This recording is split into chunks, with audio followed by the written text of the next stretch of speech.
Even though you've been on many, many movie sets and DP and so forth, what'd you learn about yourself now that you become a director?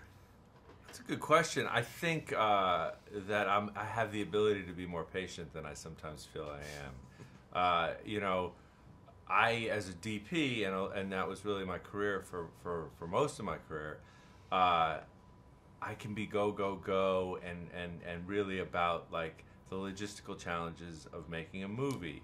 And I really enjoy that part of the process. But I think as a director, you have a much bigger, you have to have a wider field of view and a little more patience to allow all the creative process to sort of come to you as opposed to forcing it a little bit. So I think it made me, you know, respect patience a little more. You've worked with some, some wonderful directors. Who were some that stand out that were inspirations for you over the years? Yes, I mean, I would say I've learned something from every director I've ever worked with, bar none. Obviously, I've done 5 movies with Todd Phillips, so he's a close friend, and he's also very influential on. I respect the way he directs. I've learned a massive amount from him. But there's David Frankel and Greg Matolo and John Hamburg, and I mean, you name it. The list actually goes on and on and on. Well, obviously, it must have been very special for your first film that Ed is one of your key actors, Ed Helms. Although he said, he's still going to be Larry to me. Now that he's a director, we have to call him Lawrence. I know, I've heard this from another person, and I'm like, the Lawrence thing, I should just make it very clear. Nobody calls me Lawrence.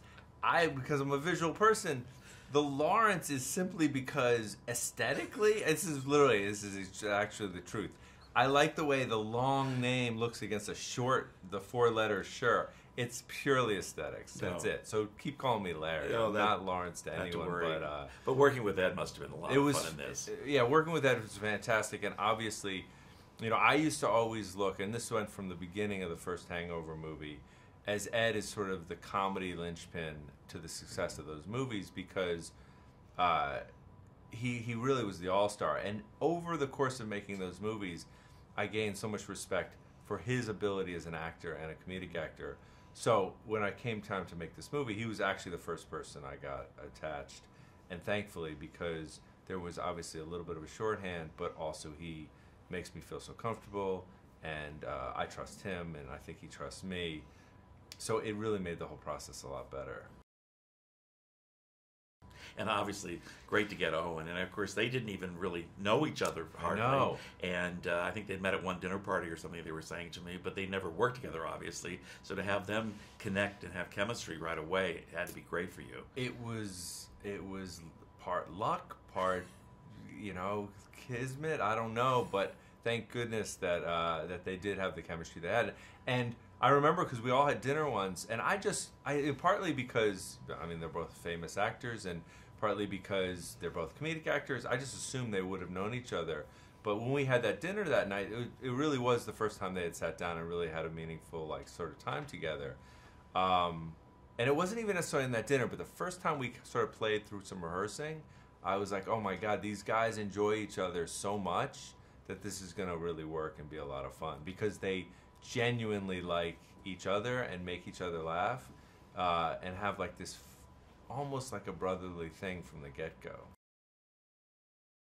The whole idea, it's very interesting about fraternal twins, very, very different guys, and the search for the father. But I think a lot of people can relate to, a lot of people don't know their birth parents, either mother or father in some cases. Yeah, for sure. There's actually the people that are in the very similar situation to the movie.